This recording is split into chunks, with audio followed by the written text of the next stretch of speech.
Draft your LCS team and earn money. Alpha Draft. Carries her a little bit because Sivir, we've seen a lot. Actually, maybe we'll see if we see her now because we are going to start champ select. Snake on the left here for this game. There'll be our blue side. King over on the right. There are red side. Rengar Lee in their first two bands and Rumble Kassadin Kings first. Yeah, and not changing much up off the back of that. Do want to get rid of Flandre's Kassadin, so putting a little bit more onus on him to pick up something different to beat them.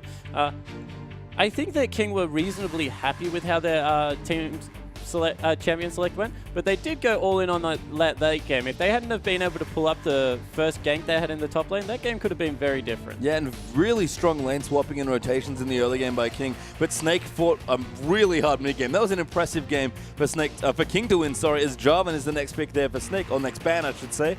And yeah, we'll see here. I'm really curious to see if Sivir gets picked up again because she saw so much play in week one. And I think everywhere around the world, people are starting to adapt quickly and be like, you know what? She actually loses to a lot of powerful carries. Yeah, I think that she doesn't do great against some hyper carries, which makes it alarming. Like if you take a Vayne or a Jinx into the lane, she does struggle quite a bit. I think the other thing to worry about is just doesn't have the late game scaling that a lot of other carries do. Does a lot of AoE damage, but for that raw power, isn't able to get that much work done. And now the last ban there for King. That leaves Rek'Sai as the insta-lock there for Snake, so Beast will be taking that one.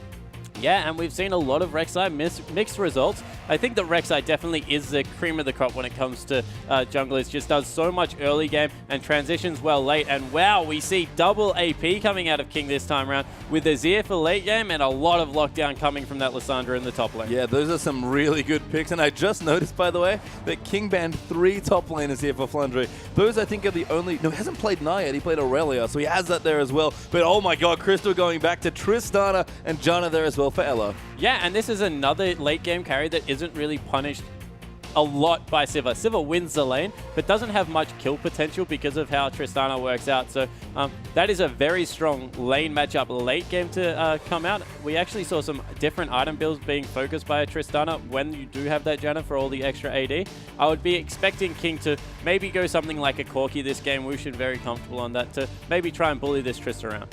Yeah, we'll have to see. Plenty of options left here for King. Just kind of looking through. Jungle Pool's a little small as well, so going to be Elise actually there for King, and they're going to take the Thresh and last pick their AD carry. Yeah, so interesting. Wanting to see what comes out of the mid lane. Maybe looking to run a scaling hyper carry to get some AD threat. They do have a lot of AP currently on the map, especially going with someone like an Elise in the jungle. We have seen it to mixed results so far, but when you hit the jungle bans that hard and get picked away Rek'Sai first time around, there isn't that much left. Yeah, Snake know their solo lane matchups here as well, so Flandre has his choice of what he wants to take against Lissandra. So we'll see here, but they have to be thinking, what AD carry do they want? What are we predicting them to take? Looks like the Maokai has already been locked in, and we'll see if Baka wants to go back to Xerath as well. Yeah, I think Xerath would be a good pickup. Does mean that Wushin has to play a mobile AD carry. We saw how much Twitch struggled in the mid game with that Xerath. I'm expecting something like a Corki, maybe an Ezreal. I would like to see a Vayne because scales very well, does okay in the lane matchup as well. So I think there are some options available to Wushin to avoid what Snake are bringing to the table, but overall, much more late game focus and team fight coming out of Snake. Yeah, Snake just have a slightly more... Again, we talked about smooth curves. They had a pretty smooth curve, but it kind of plateaued towards the top. Now it just goes a little bit further up the graph. Yeah, it certainly does, and it actually looks like Wushin will be looking at either Jinx or Caitlyn, both very high range, will be able to punish that Tristana in lane. Do scale well, of course. Jinx scales a lot better than Caitlyn into the late game, but Caitlyn has more of that early pushing power, so it looks like that will be what is locked in. Yeah, a bit safer there as well, so just wanting to play into this Trist, be a bit more aggressive, and perhaps if they look for a swap, they can maybe go for fast push as well, so good option too. I love that Assassin is returning to Azir because his team fighting prowess, especially on that champion, was fantastic, but we've seen Beast play very well. He has Rek'Sai now in the jungle. Yeah, so look for him to put a lot of early control down, especially onto Elise, who can't duel the Rek'Sai early on. Will get absolutely torn apart in that. Also puts him on, once again, another jungler that is fantastic at flanking and getting the team fights going. Much similar to Jarvan in that way. I think the real reason that Caitlyn got picked up over the Jinx was because Jinx doesn't have a reposition in the team fights, and we saw how much work Xerath did last game against an immobile AD carry, so I like the pickup a little bit more, but won't scale as hard. Yeah, and I think the top lane matchup is quite interesting also. I mean, Sky going to take a very strong champion if he has Lissandra, a much valued top laner on this patch. Flandre is again sticking to more of a utility champion. He's got Maokai this time around. Yeah, and that's an interesting pickup for Flandre because he's going to have to use his teleport to get himself into a position for his team to pick up kills this time around. He will continue to get tanky unless he goes some crazy build. Won't really bring that much late game damage. Whereas, yeah, Lissandra just does terrifically well in an even lane and will be able to lock that Tristana or Xerath down. And when you take only 2 damage threats, that will be, if one of them is locked down, that will be hard to win a team fight. Yeah, and Flandre, again, a big player sort of coming into this early. We heard about all his crazy picks. It seems like he just trusts his team more now because he's playing very much for his team. But we're going to see what happens here. Game 2 between King and Snake is coming right up.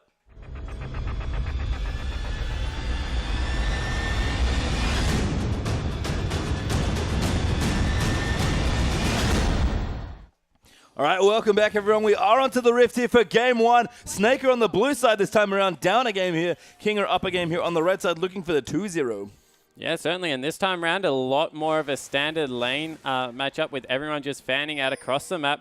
Not looking for any early game shenanigans and just trying to get a read on where everyone is. So Spawn, this time around, Crystal is back on a hyper carry. We've heard that he likes to favor these sort of champions, so Tristana very comfortable for him.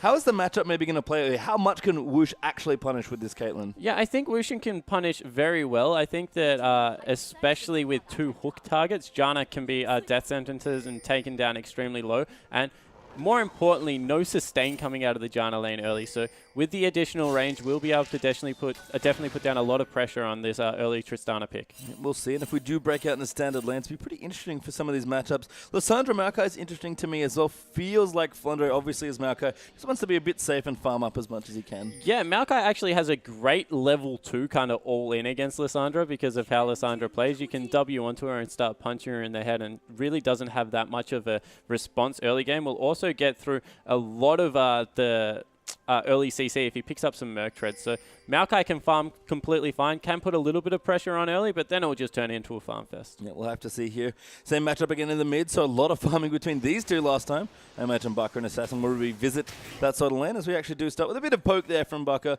And King are actually rotating in. They're going to steal away this red buff. Yeah, a late invade coming through, so great play here from King, going to put a lot of pressure on I guess, Beast to be able to secure the red buff on the opposite side of the map. MLXG will stay extremely healthy on this Elise, so won't go very low across that. Does have a good first clear. Yeah, and you can see the pinging that they came out of the tri-bush. I think Beast knows now that the red buff got taken away, but little low in his jungle, going to have to burrow his way back up. And if he does start actually for the top side, that might be okay, but I think Elise is coming into gank. Yeah, it certainly does look like a level 2 gank is coming through. This is something that's very unexplored on this patch, so is slightly more unexpected. Crystal and Ella have scattered out, however. Yeah, that's actually Ella now getting locked up. Venomous Bite will come in after the Cocoon, and Ella just shielding up there. Good pressure by MLXG. Yeah, I think they could have committed a little bit further on that. It would have put Elise behind on the jungle, but could have got maybe a flash out of Ella if the death sentence had to come through. So in the end, nice work there to get some early pressure into bottom lane and get the shove going in Wushin and Liam's favor. No, Beast actually does steal away the red low there, but the smite will give him a good chunk of health. Does that Beast actually saved his smite? That's really smart pathing. Yeah, has been able to pick up a 2-buff start for himself. Maybe even go over to these Raptors for a little bit more counter jungling. So keeping up in this jungle, even though he was early invaded. Yeah, and I really love just how rude it is to take away the enemy red buff and then go in level 2 gank them. But no gank forthcoming there in the bottom lane, and they'll stay safe. Wusha was definitely trying to slow push the lane, really freezing them off creeps. Yeah, and wow, still not done in the enemy jungle. Beast, once again, nearly Nunu-esque the way he's transversing around and just taking out the whole of the top side. Wants to get as much work done as possible. I'm now very interested to see what early jungle item he does pick up, whether he does go for that Chilling Smite or he goes for the AoE Trailblazer. We'll have to see. Does he want to power farm and really brutalize his way through King's camps, or is he going to be a bit more calm and he's going to go for the standard smite there? Yeah, and I think that is purely for the dueling potential it brings against MLXG. We mentioned how Elise can't really stand up to Rek'Sai in the early game, so looking to get some advantage in that way. Wushin is starting to really shove this lane into Crystal. Has built up a 6 CS advantage, so Caitlyn's starting to bully through this lane. And Crystal kind of pushing a bit with explosive shot. They could make things a bit awkward as we get into the later stages of the lane, but for right now, they're keeping the lane pressed in the middle where they want it and just trying to pick up as much CS as they can. Yeah, so Crystal playing this lane quite brave still. Up until about level 4, Tristana actually has a lot of magic damage that comes out. as we do have a slight pause. So can go toe-to-toe with a lot of these carries. It's between like level 4 and level 7 where she starts to really fall off. Yeah, and I love what Beast is doing in the early side of the jungle as well. You mentioned Nunu-esque. It was his, I think, breakout performance in the LPL was just counter-jungling the pants off of Jarvan as Nunu. So definitely proficient in that sort of play as well. And I like what he's doing here. Elise, for all her strength as a jungler, in the new jungle just feels much weaker than the top-tier junglers. Well, because her damage got hit so much, she's just so much susceptible to early duelists. So if you're able to get into her face and really shove her around the map, it does play a lot on her mind. Also, MLXG has gone for that Trailblazer, so won't have the Chilling Smite to come out and get some additional damage down for himself. So we'll be even further behind in that head-to-head. And I think it indicates to you, you know, Elise's jungle's just a lot weaker now in terms of clear time. You know, picking the item to clear things faster, wants to get through some more camps. Still has fantastic utility. Not a bad jungle champion by any stretch. Yeah, definitely. And I think that the Cocoon can never be understated. A champion that can go into long range to poke down turrets early game is also extremely useful. Just not as many... I guess, doesn't do everything well now. Has a little bit more of a specialist niche role. Yeah, almost went from, you know, a reasonably strong ganker / duelist with a lot of good pressure to just a strong utility jungler. That's, I think, her biggest strength, because with the Cocoon change, you can just stun people all day, every day. Yeah, and as you put more points into that one, it just gets longer and longer and harder to cope with. So definitely better in pick compositions versus what she used to be. Yeah, so I like it. He will see how MLXG can play it off, as we are going to pop back into this game. Now, Crystal now will return there, and a decent lead there for Whoosh. Probably wants to get a little further ahead, though, on the Caitlyn. 10 CS ahead so far. Yeah, definitely. You look at CS at this point in the game as a percentage. So he's growing his percentage, but as you mentioned, we'll look to really extend that into the 10s and 20s to make this Caitlyn pick very worthwhile. If you go even with Caitlyn, you've probably lost the lane, as we see a little bit of an invade being capitalized on. Yeah, MLXG gets collapsed on, forced to flash out there, and Beast will just force him out of his jungle. Beast really does own both jungles, it feels like. Yeah, questionable decision from MLXG to go for such a deep ward that early. Beast is just way stronger at this point in the game, and really got paid for it with his flash, which means that he has to be even more careful as he transverses around. I love the early tunnels being set up by Beast, getting them into the side brushes. They are so hard to clear out. You have to stand on them for a surprising long amount of time. And when you have a Xerath and a Rek'Sai that can pounce on you out of nowhere, that's going to be, I guess, difficult to deal with. Yeah, Beast is back in the enemy jungle again, just really trying to keep MLXG down for as long as he can. Looking quickly towards the top lane as well. Slight CS lead there for Flandre, actually doing well in this Maokai in the early levels. Yeah, he's certainly trying to take it to them. There is a gank coming through from MLXG. Flandre wisely backing off. That Sixth Sense going in his favor this time round, not wanting to extend up. And wow, completely, I guess, dodging that early gank. Flandre sometimes just feels like such a smart player. For all of his, you know, tricks, cerebrally, he's such a strong top laner. He does that a lot where he'll get ganked and just know intuitively that he shouldn't be standing there. Yeah, so able to push himself through. Beast looking for his first gank of the game. Has a good flank here if he wants to go in on Wushin. This is quite ambitious, but Ella's going to start the fight up. Crystal jumps in as well. The actual one, Liam, it looks like, does get a great Lantern out, forcing the flash as well. Yeah, so able to get a successful first gank. That was a very nice flank coming through from Beast. Good positioning, understanding exactly where his tunnel was going to take him. Won't hurt Wushin too much at this point because he'll be able to successfully 1v2 until his support is back in lane, but will allow Crystal to catch up in a few CS. Struggles in the top lane potentially as well, as I can just see MLXG's Elise hanging out there, looking to maybe dive Flandre, but he's pretty tanky, pressed up against his turret. He's set up now to defend here, but Sky does have the ultimate. They're going to go in, does get ulted up immediately. MLXG falls in for the Cocoon. Flandre low, but he pops the W. Now knocks MLXG back as well. Sky's taking way too much damage from turrets, and Flandre is going to chase them in as well. The ultimate doing decent damage there. Arcane Smash just missing, and beautifully played by Flandre. Flandre doesn't even burn a summoner spell versus the flash that came out of Sky, able to repel that turret dive, and Maokai just so tanky with that ultimate. You don't want to dive that guy. Now, we talk about Flandre, you know, making plays on champions. He's doing it now on a utility tank in Maokai in the top lane. So very nice play there, even with a CS lead as well. Yeah, so a little bit of an overcommitment coming out of Sky. We've seen that Lissandros can just farm up in this lane and get to late game, trying to push an advantage and cost himself a CS deficit. More importantly, the teleport is now down, meaning if there is a dragon fight in 4 minutes, won't be able to use that one. Yeah, no, Sky does go back to the top lane. I wonder if Snake want to go for dragon. They pinged it briefly, but I think they feel like they don't have enough pressure in the bottom lane to go for that, as Beast does start his own red buff as well. Liam just wide on the hook, gets a custom in for his troubles. Yeah, and Wushin still hasn't gone back to buy. He must be sitting on a fair chunk of gold at the moment. Yeah, about 2,000, so we'll be able to go back and get that BF sword. And because of how Caitlyn works in lane, you definitely want to grab that as soon as possible. Yeah, I mean, Crystal's got good gold here as well, but Tristana's going to start hitting a bit more of a power trough now. Yeah, and the reasoning behind it is because Caitlyn just does so much more with items at this point in the game versus Crystal, who does a lot with ability. So not looking to trade with the auto attack, looking to trade with that explosive shot. Yep, so we'll see what happens. Crystal, though, pushing in aggressively. Explosive shot has leveled up a bit. Does have rapid fire as a point there. Woosh actually gets buster shotted there, I think. Yeah, it does get buster shotted there. That's going to force Woosh back to lane to buy the BF sword that he probably wanted to get anyway. Yeah, I think the reason that they're doing this is because they want to force the dragon while the teleport is on cooldown. So looking to just force Wushin out of the lane will allow them to set up for this first early dragon nicely. Has also allowed for an invade to come through onto the blue buff. That pink ward does get swept away there, so good play there from King. The Beast is just counter jungling really heavily now. Going to steal away this blue buff. Can't get donated to Xerath, unfortunately, but Beast is just jungling so hard in King's jungle. And Flandre, so smart one more time, has gone down and secured his own blue buff, so we'll get both. MLXG looking to push them in with what should be a numbers advantage here. Yeah, good vision afforded by the Cocoon. Stun just missing that. Actually hits a Spiderling. No smite there, so that's probably going to go. Yeah, it does go to MLXG, but the deny there against Barker's okay, but I think it's good that it's not on Assassin. But they just wasted so much time, drew 3 people into that lane, and this will mean the first dragon will go over to Beast. Looks like they do want to contest it, but they don't have a smite. Crystal so greedy as well. Smite there does come through. Lamb's got to be careful. Does hook in Beast, but Assassin's here now with MLXG. Ellie going in. Flandre's teleported down there. That's a good ult there from Azir. Beast now in a lot of trouble. Will go down there. Thresh actually going to get the first blood. Now they'll chase in as well. Flandre has to run away. Lissandra's down here now as well. And Ella very low there. Flandre looking to get away. Flashes the Cocoon. Bucker is rotated down now as well, though. Going to charge up that poke. Does get them both there for a good chunk, but got to look for the ultimate. Needs one more. Very patient. Will miss the last bolt, though. Yeah, it does get the summoner spell heal out of Wushin, however.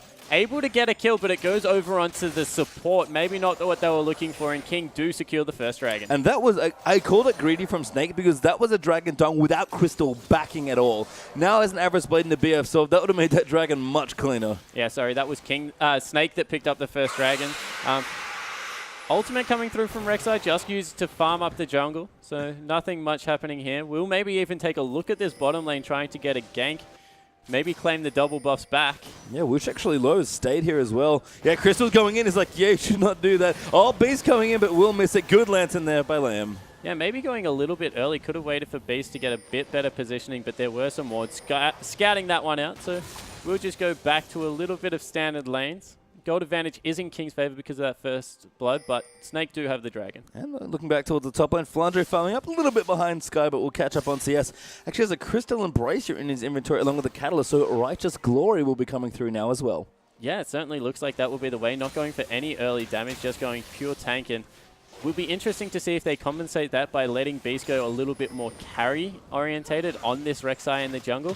Crystal and Ella actually doing so much work in this bottom lane. As the hook comes through, does miss. Yeah, good attempt there from Lamb. I think it's double buffs actually from that first blood, so kind of using those abilities perhaps a little more frugally and likes his chances here in the trade. Crystal, though, a decent point of power here against Caitlyn. Can't really fight 1v1, but can stand toe-to-toe in the lane. Yeah, so Wushin maybe not able to get as much of an advantage as he would like in this. Actually behind in CS, and that's not where you want to be as a Caitlyn. If you're going even with a Tristana, something has gone very seriously wrong. Yeah, so things going well for the bottom lane now for Snake, and we've seen Crystal really be the anchor for his team in so many of their victories. In fact, all of them except for the last game where King Blade in a spectacular game here. Maryland Nomacon's done as well as we look around the map. Both Sky and Assassin have theirs, and Baka has his as well. Yeah, both electing to go for it again. I'm surprised with the lack of Athene's Unholy Grails coming out just because of how much magic damage is done as the hook goes wide one more time. Lamb this time wants to start it up. Crystal got to be careful. MLXG coming right at the Lantern, and there's a teleport now as well. Beast is down here. Cocoon does land on the Crystal. Lamb going to go back with a flight, but can't get him out of the jump, and Ella going to pop Monsoon as well. Yeah, and they committed so many summoner spells to that, even though the teleport had been stopped by Flandre. So in the end, burning a lot to get absolutely nothing. They got not even a Tristana ult, they just got a Janna ult out of that. Yep, that was all that was used as they tried to get everyone in. Nothing to take for them either, so can't convert any of that pressure. And MLXG going to pop his way into mid lane now as well. Actually, we'll find Baka here, it looks like. Beast also around there as well. Has to be careful. Prey Seeker just wide. Yeah, they do not want to fight that 2v2 at this point. Baka and Beast are just a little bit too strong. Assassin wants to scale into that late game powerhouse we saw last game.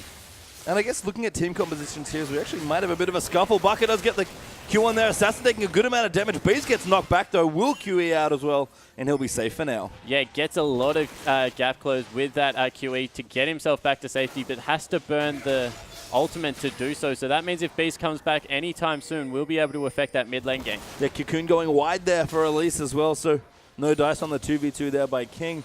Baka and Beast will push out now as well. And we'll look to get things started. And what I wanted to mention before, a little bit of the scuffle there, Spawn, was that in terms of team comps from the last game, what do you think has changed here, and how do you think Snake's chances fare now with this particular composition? Yeah, I think that they've invested once again in the mid game as the ultimate comes out. Assassin going to juke him out. Nice moves there. Yeah, but the promising thing is now Snake have a late game insurance policy in that Tristana being able to come through. Beast with the happy feet that dodges everything. Baka actually going to get ulted up. Forced to flash out there with Elise coming through. Whoosh will get revealed off with the Prey Seeker, but Crystal takes the turret in the bottom lane. Ella is streaming towards the mid as well with the Moby Boots, Jana. So going to speedily join the rest of his team in one tower there. The first one actually goes to Snake. Yeah, and the complete opposite of last time. This time around, King need to force. They're not using this Caitlyn to very good effect. In fact, they've lost Caitlyn's turret to a Tristana, which is just an absolute nightmare at this point in the game. And the lanes are starting to slowly go in Snake's favor. Yeah, as we do see MLXG going to clean out some of his own buffs. Now feels like a lot of Beast time has been counter jungling. Never mind, he's at it again. Going to take away the blue buff as well. Yeah, so he's able to pick up that for himself. He's finished up the Warriors Enchantment as opposed to MLXG, who has gone for an early Sightstone. It's kind of amusing there. Baka, I think, one of the blue buff that Beast smited it away, just wanting to secure it. And yeah, early Sightstone here for Elise, as you mentioned. Makes sense. Again, she's more of a utility jungler now, but again, just no pressure coming out from this jungler unless she comes into gank. Yeah, the problem is that she's invested a lot to get control of the map, but Snake obviously not listening, just continuing to go in repetitively with this Rek'Sai. Rek'Sai going to continue growing the tunnel network as well. Looks like blue buff will now go over to Baka, and Beast has done a stellar job of controlling the blue from Azir. I think that actually is one of the reasons that Baka's slightly ahead on CS in that mid lane. Yeah, it certainly makes it more difficult. Remember, even when they were able to get the blue away, it was MLXG that had to pick it up with the smite last time round. So hasn't been able to have that one himself. Baka now will return to base, pick up maybe a needlessly large rod for his trouble. He's around that 1600 gold mark. We'll have to see. Righteous Glory done for Maokai as well. Flandre also has his teleport. And Dragon is back up here, so Snake want to force something. He does have the needlessly large rod, sorry, does Xerath, and the blue buff to go. So if they can delay this Dragon a little bit, Snake will look for a very nice fight. Yeah, so King need to start this up right now. The problem is that Ella and Crystal are on the side, pressuring extremely hard. Xerath now in range for his ulti, so that window has gone, and this is the first real big point in the match. Can King force something here and get an advantage? Teleport for Lissandra. That's bad news for Crystal's Triss. Sky going to go in. Flash out there immediately. Ella now in trouble as well. Going to just use the Monsoon for a bit of a mini stun. Flandre going to come around as well. Crystal flashing up to reposition. The box goes down to lane, but he'll go down to Baka. And King lose one for free. Crystal going in. Beast going so deep there, but goes down to Sky's ultimate. Xerath throwing out his ultimate as well, getting some work done. All in all, a one-for-one trade. Jungler for support. Looks like Snake still want to push this advantage. Yep, Flandre's down. You're going to help with the wave clear. Crystal goes in as well with the actually only 3 levels in explosive shot. Getting a bit more rapid fire on here. Yeah, so feeling that he went well enough in lane that he could swap that one over. Obviously wasn't able to bully the Caitlyn, so no point leveling that one up as far as possible. Allows a smoother transition into an early Infinity Edge. So I like the skill order there coming out of the AD carry for Snake. Slightly more synergy with Janna as well, which always helps. And Snake now going to get onto this Dragon. So we'll see what they can get done. A couple pink wards done. It looks like they will take their second of the game here. Dragon at 50% health. Rek'Sai back there as well. Going to just come in and secure the smite. Yeah, Beast walks in, tunnels over, and thanks. Oh, doesn't even use the smite. Yeah, just able to secure that one. So that's the second Dragon of the game. Snake controlling that objective much better this time around. Using that early jungler pressure that can come out of base. He is 0-2-0, but they're just respecting the power of the pick at this point. Yeah, and Snake in the reverse position this time. We're down 2 Dragons looking to contest for the third and could not get it in game 1. Now King have the same choice here. Can they stop that third Dragon from coming through? And the scary ones, of course, the eventual 4 and 5. Yeah, it certainly is. And even scarier, they're not trying to contest these objectives at the moment. Let the Dragon go. Let the mid turret fall. And against a Tristana, taking early turrets, just going to get her into that late game sooner than you would like. And Infinity Edge has been picked up by Wu Xin now, but 20 CS nearly, 10 CS behind. That's not a good position for Caitlyn to be in. And for me, it almost feels like King maybe have a bit of muscle memory from the last game there. Because, you know, things are going well. They just played safe, played it out, didn't play super aggressively, rotated well, got their Twitch going, and we're happy to play late game. King, from what I'm hearing from you, just don't have that luxury here. Yeah, as we see a bit of a gank coming in on Flandre. Flandre does get ulted there by Snake.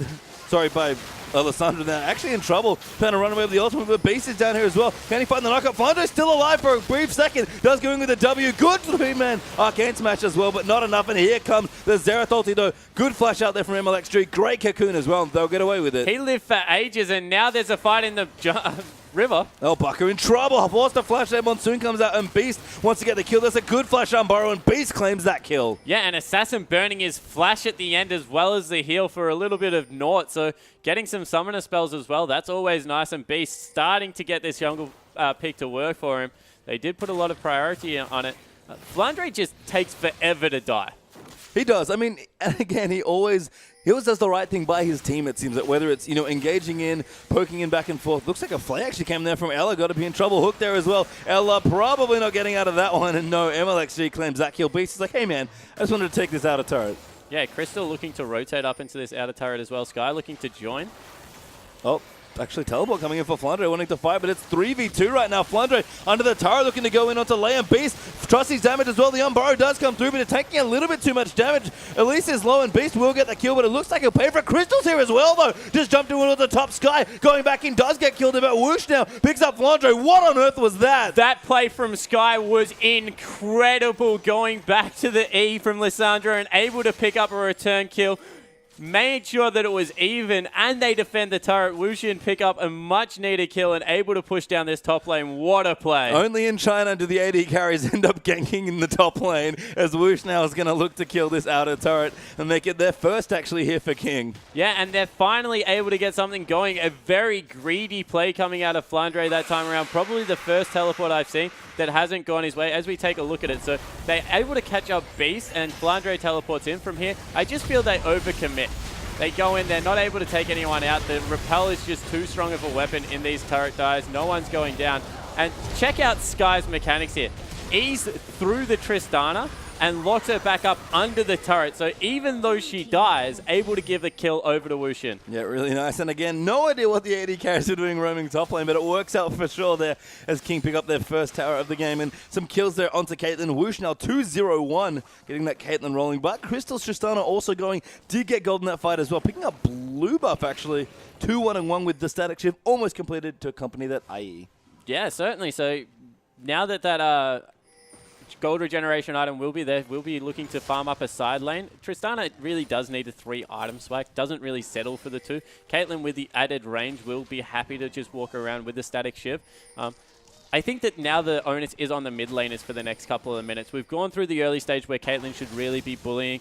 Maokai and Lissandra in a very similar position, one looking to zone and the other one really looking to tank up. But the mid laners can get a lot of work done in this next team fight. And we've seen both Assassin and Bucker in this game and the last one play exceptionally on their champions. Crystal actually going to take the last outer turret there. Snake will finally get those first 3. Whoosh is here as well. And it looks like the rest of Snake might also have joined the party. 3v3 potentially, or 3v2. MLXG, there was some good wards. Whoosh with some traps as well. And he'll be safe. Just farming up the farm coming through in the top lane. Yeah, and now there's 3 members for King on the bottom side of the map. Just looking to get a little bit of control over this area. Maybe even take out that Scuttle Crab, poor guy.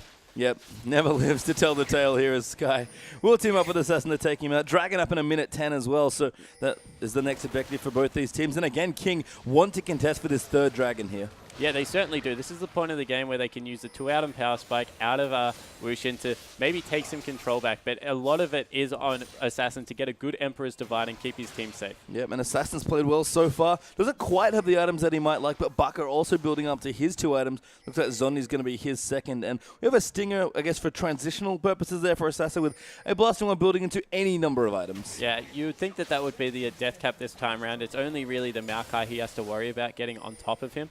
In this game, Rek'Sai going for a little bit more of a support build, picking up that Aegis of the Legion, and looking to push into this mid turret now is Snake, pick up the last outer turret of the game and get the mid-late game rolling. Yeah, actually took, I think, a Sun turret there as well, so Scoreboard going to be a little confusing there, but they do have 3 turrets. This guy's actually pushing up towards the top. Rek'Sai coming in for this next dragon. It's up in 12 seconds. They don't have the speed train, but they're going to look to get vision now around this objective. Yeah, and surprisingly, they didn't send Rek'Sai to match the Lissandra to try and defend that turret. So if they can poke off with Azir right now, they might be able to get a couple of turrets at mid and the bottom turret for themselves. Dragon has been started. Teleport coming already. Dragon quite low here. Going to go in for a smite battle. Elite grabs the first dragon, and Sky has found Crystal there. They immediately peel, and Flandre does get the kill there. Lissandra goes down, and now Snake are going to look to chase in. No CC forthcoming. No King get away with that dragon. Yeah, it looks like they traded Dragon for 1 kill. Sky went extremely hard onto Crystal in that fight, and it looked like the rest of his team didn't want anything to do with it. Happy to back off with the objective. So Sky does go down and uses his teleport, but overall, probably a worthwhile trade. Yeah, and crucially didn't have... Oh, Baka gets grabbed there. Assassin now going to come through as well. He flashes out those Crystals cutting back. Now a good knock-up does come through into Assassin. Look at the poke now coming in over the top. Can they snipe out the last few? Lay him a little low. Assassin doesn't quite get taken out. And now Flandre going to dive in onto MLXG as well. Elise gets popped there and is forced to use Repel, but it's going to come straight back down and die to Flandre. Yeah, so Flandre with a great dive. This tanky Maokai starting to get work done. Wushin just can't take any do any damage at this point. Wow. Great flash from Flandre. Beast gets the kill there, and that's way too greedy there for Lamb. Woosh getting obliterated, but Crystal flashes forward. Wants the kill, but there's the lockup coming now. But Crystal does pop out there out in front of the turret. Flandre diving in there. A Snake pops the Zonias now, and there's just so much damage here from the Snake lineup. They're going to go in for another one. That's an ace there for Snake. And what was Layem doing trying to restart that fight? Absolute miscalculation out of King support player, and it's cost him the first inhibitor of the game. Yeah, an ace there completed by Snake, and King's base now in tatters. That dragon looked good there for King. They were happy with that trade, but the rest of that went horribly wrong. Yeah, that was just a confusing set of plays. Overcommitment after overcommitment. Even Sky in the end, whilst providing a lot of lockdown, I think they're miscrediting how tanky the top and jungler is on Snake's lineup. And Flandre again, leading his team, picking engages. He did it on Kassadin in game 1. They couldn't quite pull that out, but he is looking assertive on this Maokai. Yeah, and now he's 2-3-7. Picked up a Spirit Visage in that last team fight, as well as the Glacial Shroud.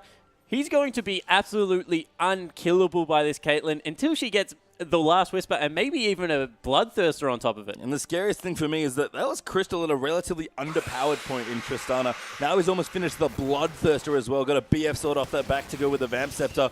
And there are already problems here. Buck has got his Rabadons up as well. King just lost a fight when they didn't really need to. Yeah, and now they're desperate. They've started up the Baron to try and sneak that away, but they've been scouted out. Yeah, they're actually going to rotate in. There's the ultimate coming in. They're going to poke him off. Ella going to come through. They might take it here, will King. Azir does get the Baron, but King may lose a few too many members.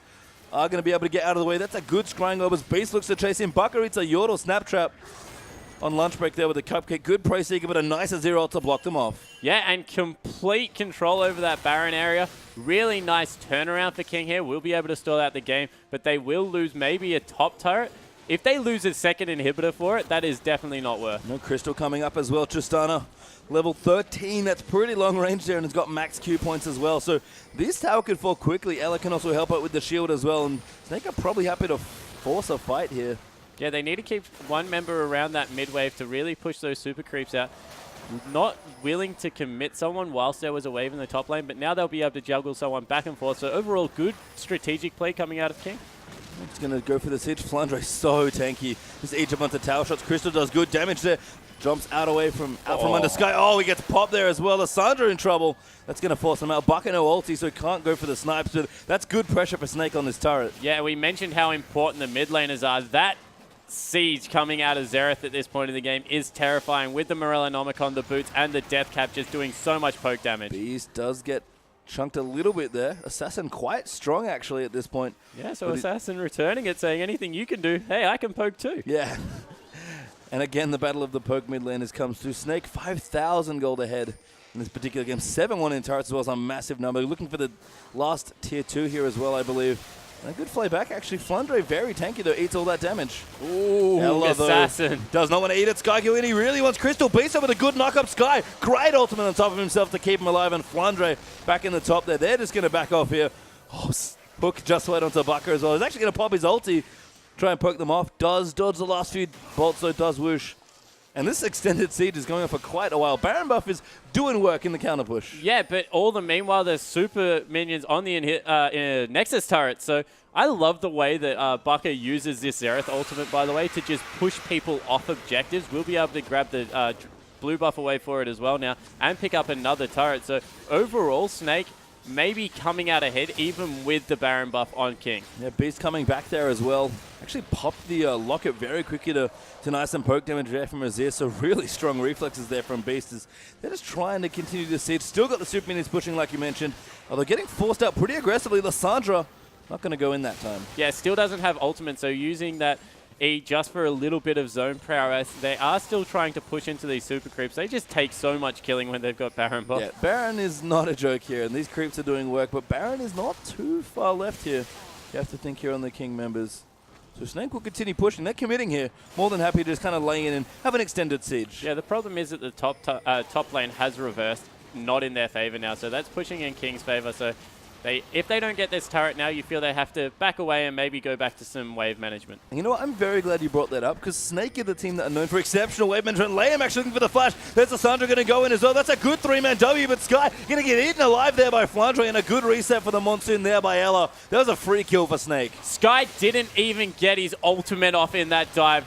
Just completely miscalculated how quickly it would go down. Didn't use the Zhonya's, and wow, what a turnaround. Flandre, you got to be careful. Takes a lot of poke damage. Barker locked up there as well. Ace in the hole going to come in. Assassin diving in, but Beast will move into block. Crystal now going to get followed in by Liam, and he's just going to kite back. Great bait there with the flash by Trist. Yeah, and this game is dissolving very, very quickly into a slugfest. Both teams just not willing to back away. And in the end, this is completely suited Snake. They picked up an inhibitor, a Nexus turret in all of that.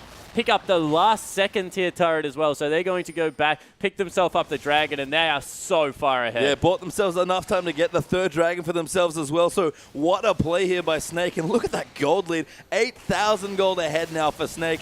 Looking much tighter and much stronger than they were in the last game. Yeah, and they've just dissolved the game into a bit of a brawl because they were just brute force stronger. So they just took it down to a very, very basic level and then beat King slowly to death under their own turret. And we saw how well they played in team fights in the last game. Not surprising that when they have a bit more of a lead and a slightly stronger carry that are able to make really big brawly fights happen. But King, we saw there a big wave in the top. Their side wave management has been impeccable against the side wave gods. Yeah, they were able to get that top lane reversing nicely, so nearly even picked up, they do pick up a turret for themselves, so yeah, as you said, really good management of that. Baron buff now out, and even their bottom wave is pushing in their favor, so overall, really good control coming out of King. And maybe this is why Snake don't like playing King. The last string in their bow that really puts them over the top in a lot of fights. Their side wave management, King just seemed to be able to outdo them there on that front. And you can see the CS has been kept up so well by all of King's carries here as well. Very even in all the lanes, even actually big leads in top and mid lane. Yeah, but the problem with the King lineup is now that they've run this Elise who got a little bit further behind, they just don't even have one tank. They're just completely at the mercy of Crystal, who's picked up that Bloodthirster, was going to grab a Last Whisper, then realized, hey, they don't even have armor at this point. I'm just going for my defensive item right now because I can get work done. Yeah, and Crystal has been doing work. Level 15 now on this Tristana, 4-1-6, and got an absolute embarrassment of gold here as Barrett is back in a minute 25. Snake now setting up vision there, will take out the Scuttle Crab. Yeah, just for some comparison between the AD carries, Crystal is 3,000 gold ahead of Wushin in this game. In a disfavorable matchup, was able to play the lane so well. Yeah, got a big chunk of gold there ready as well. Last Whisper will be done shortly. Even has a null magic mantle for possibly a Banshees coming through as well. Flounder down the bottom. Walking out, start pushing up. He does have his teleport up, so able to create a bit of side wave pressure for his team. Yeah, and Banshee's Veil will be such a key pickup. Maybe, ooh. That was amazing there, Barker. Gonna get dropped back in. Sky gonna go in, but that damage onto Assassin almost kills him. Assassin with the fancy moves, using that Q to get himself a little bit further behind than would have obviously been otherwise able to do as a fight, nearly breaking out. But able to get the Emperor's Divide for a little bit of the Azir sec. Yeah, really nice move there by Assassin. I think even Flash cancelled that as well, so adorable stuff coming out here. But King need to do a lot more of that if they're going to keep themselves in this game. And even then, the Tristana insurance policy was a high premium, but boy, has it paid off now. Yeah, it's certainly rolling. It's come back as a 10-year money-back term, like just very, very strong at this point of the game.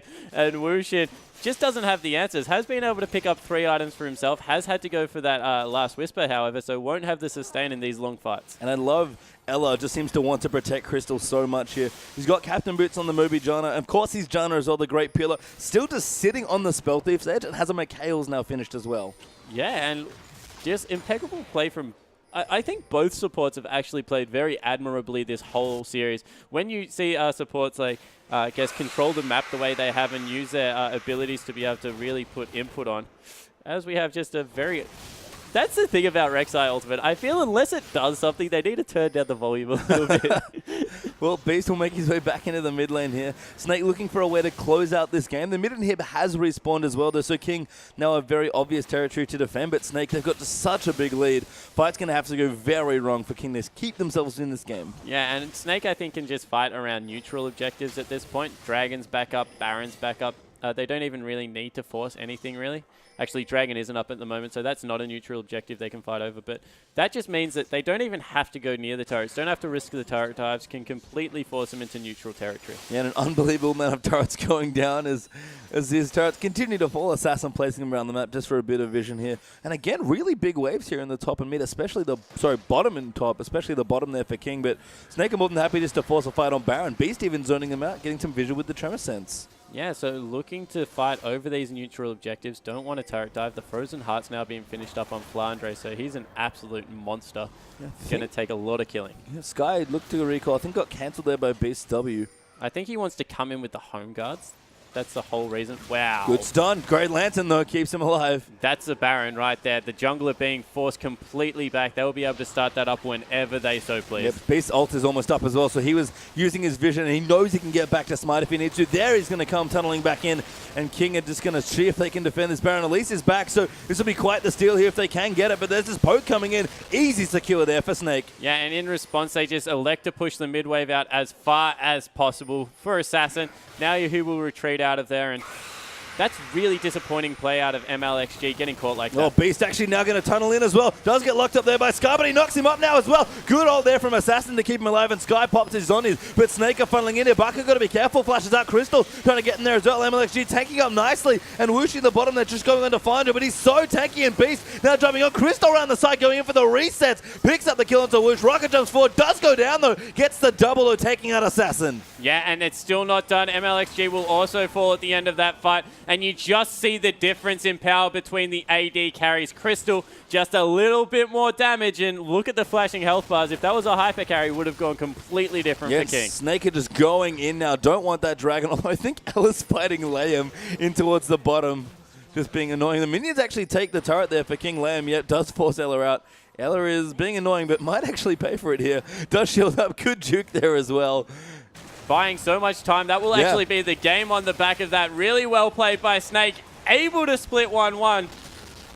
That was a very back and forth series. Yeah, that was a fantastic best of two to watch. Snake though will close out the second game and does whoosh, does kill Baka. Pads the KDA a little bit more, but it doesn't matter here. Snake blow up the Nexus, and they won't continue undefeated, but a great record here. Yeah, so able to split 1-1 with their old rivals, and King really showed up. I think that series shows a lot about King's integrity as a team and how they would like to play in ideal circumstances. Yeah, they certainly picked it up after a kind of a disappointing first weekend for them and looked so strong in the entire series. If that's, where we're going with LPL, if these two teams keep clashing, man, are they going to be fun to watch, especially in longer series. That was fantastic, League of Legends. Yeah, and the evolution of the series is something that I think that people will go back and look at how Snake can adapt. These guys are a team that are extremely comfortable on a lot of different, strategies.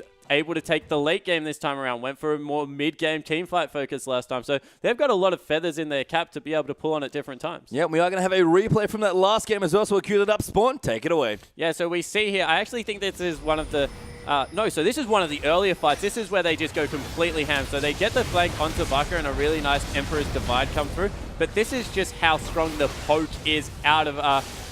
Baka's Xerath at this point in the game, able to force people back, and I think this is a really key dive that comes through from Flandre. Shows how they like to play, goes off to the side, they're able to pick up MLXG, and from here, if they disengage, all they lose is one turret, but Liam, for some strange reason, decides that he wants to still fight. Yeah, gets the hook through. And Flandre with a great flash there, just like, don't think so, and Crystal now goes real ham. Yeah, goes in.